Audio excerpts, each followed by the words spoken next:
to start by saying congratulations again to all the graduates here.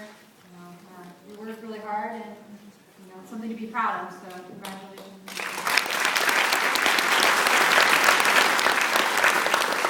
So, in general, what brought us to anthropology?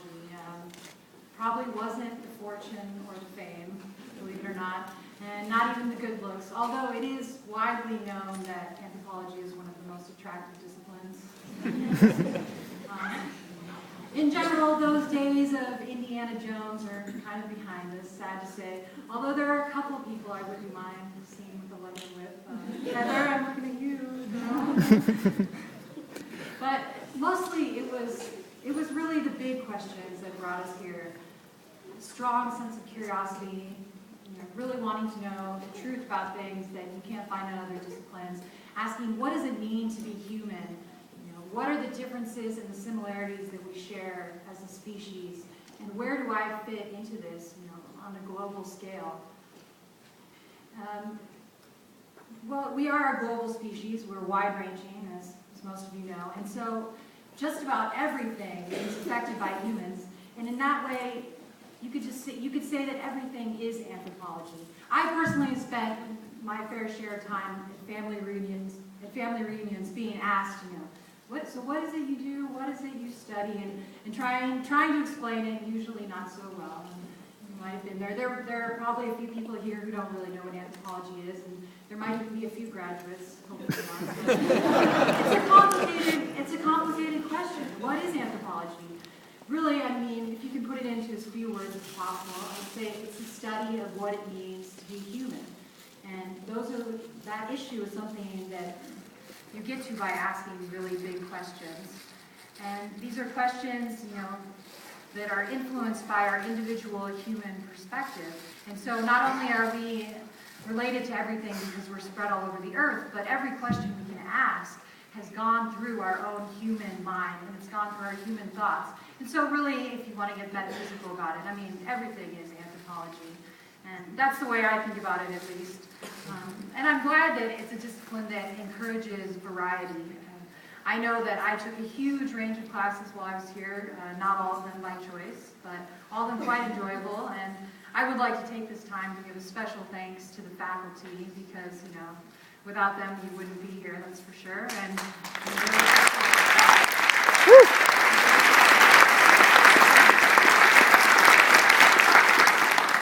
I took classes ranging from female oppression in Asia to the plight of homelessness and addiction in San Francisco.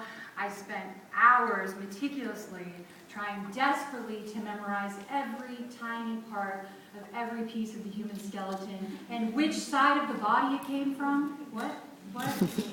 So, a huge range of classes. And I also took classes outside of anthropology. I took them fungal symbioses, chromatin structure. I took classes in Russian language, and I even took a class called Transformative Knowledge, taught by the eminent professor Jacob Needleman, who we're lucky enough to have here at San Francisco State. So, I'm lucky to be in a discipline that encourages variety, and I pursue that outside of this discipline as well, and I would encourage everyone here and the graduates to reach for that variation and to try and broaden their horizons, as we say.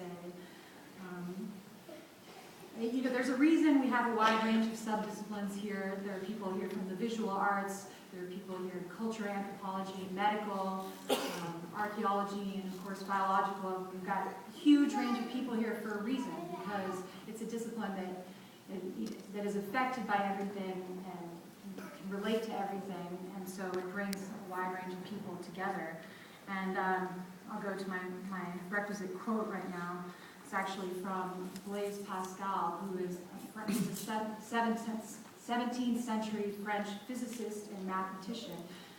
Because back in those days, an academic was free to espouse their opinions on a wide range of things outside of their discipline. So I'll quote from him. He says, "Since we cannot be universal and know all that is to be known of everything, we ought to know a little about everything. For it is far better to know something about everything than to know all about one thing. This universality is the best. If we can have both, still better. But if we must choose, we ought to choose the former. And the world feels this and does so, for the world is often a good judge. And I would, again, I'll say I would really encourage people to embrace as much variety as they can and to widen their horizons as far as they can. Especially as we go on from here, many of us will go on into the workforce. Some of us will become professional archaeologists. Some of us will teach, go into government, nonprofits, business, a wide range of fields. Some of us will keep going to school, law school, medical school, and gasp, even more anthropology. And I myself am going on to biology, but as I move on, I'm certainly not leaving anthropology behind because it's not something that you can really leave behind. Anthropology is amazing because it's not like we just learn dates and places and foramina names. We learn a way to look at the world, a way to approach problems, and we were given a bunch of thinking tools that we can try and take with us and use in the world. I spent a lot of time trying to put into words what I learned from anthropology, and not in a joking sort of way, but it's just a really huge concept. And I came up with, I think that we learn a way to think about huge problems and wide-ranging patterns that span generations, populations, even millennia, but without losing focus of the individual, without losing focus of the intimate concerns and the fears of the individual. And that's really important, and I think it's something that you can take with you. It can be used in any path of life, and I would encourage you to take it with you. So as some conclusions, I just want to say again, congratulations, and a thank you to the faculty and staff that have been with us all these years. They're really important. I would encourage everyone to really try and be aware of their own perspective, because sometimes the question that you ask is just as informative as the answer that you're seeking.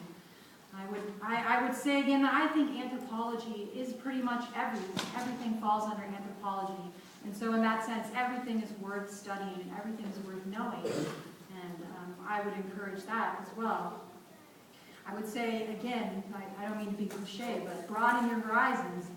Take as much as you can, because everything you learn can shed light on the human puzzle and the human condition.